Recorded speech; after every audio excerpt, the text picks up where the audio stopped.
Hello everyone. This next game was played in 1853 in Vienna between Josef Matschego and the Austrian chess master and journalist Ernst Falkbeer. And a lot of you probably have heard of Falkbeer, as he introduced the Falkbeer's counter gambit to King's Gambit. And Tarash even said once that his counter gambit completely refutes the King's Gambit idea. And interestingly enough, Falkbeer is black in this game, and he doesn't go for his own invention, but he plays it the standard way. So e4, e5, f4, and e captures on f4. So Falkbeer accepts the gambit. We have knight to f3, g5, h4, g4, knight to e5, knight to f6. We have knight to c3, and now d6, kicking the knight. So Matschego plays knight to c4. We have bishop to e7. d4. White really wants to capture the f pawn now, but this will be problematic because white plays a knight to h5 and is threatening to capture on h4. So we have bishop to e2, and Falkbeer plays bishop captures on h4 with check. And here Matschego plays king to d2, and we have queen to g5, a very nice move as it threatens a discovery with f3. So Matschego tries king to d3, and here we have knight to c6 by Falkbeer, also with some ideas of knight b4 check.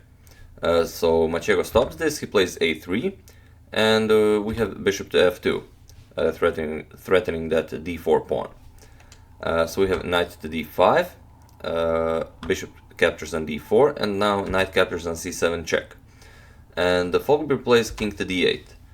And white decides not to capture the rook, he decides to bring back the knight to help with the defense of the king. So he plays knight to d5. And here Falkbeer plays f5, trying to go for this pawn and somehow get to the king. And Matschego plays knight captures on d6. And this is a very interesting position. White is threatening knight to f7, forking the king and the queen, well, and the rook, but that's of less importance. And he also has this nice file. The white queen is x-raying the black king, and these knights do look kind of dangerous. But white doesn't have time for any of this, as Falkbeer plays f captures on e4 with check. And well, there aren't that many ideas white has here. He could move to d2, but then he would allow discoveries again, and well, this knight is hanging on d5. So white tries king to c4, and now he's threatening knight to f7 check again. And this is a very nice position, as